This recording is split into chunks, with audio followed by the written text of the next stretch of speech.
Ammu ice cream വേണോ?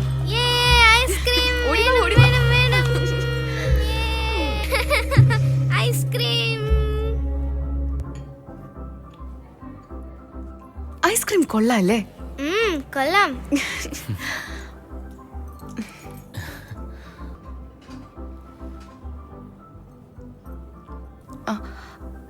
അമ്മു ചോദിച്ചതോർത്ത് സഞ്ജീവ് വിഷമിക്കണ്ട. എനിക്കറിയാം സഞ്ജീവ്, നിങ്ങൾ നിങ്ങളുടെ പാസ്റ്റ് ഓർത്ത് ഒരുപാട് ദുഃഖിക്കുന്നുണ്ടെന്ന്. എന്നാൽ എനിക്ക് നിങ്ങളുടെ പാസ്റ്റിനേക്കാളും നിങ്ങളാണ് ഇമ്പോർട്ടൻറ്റ് സഞ്ജീവ്.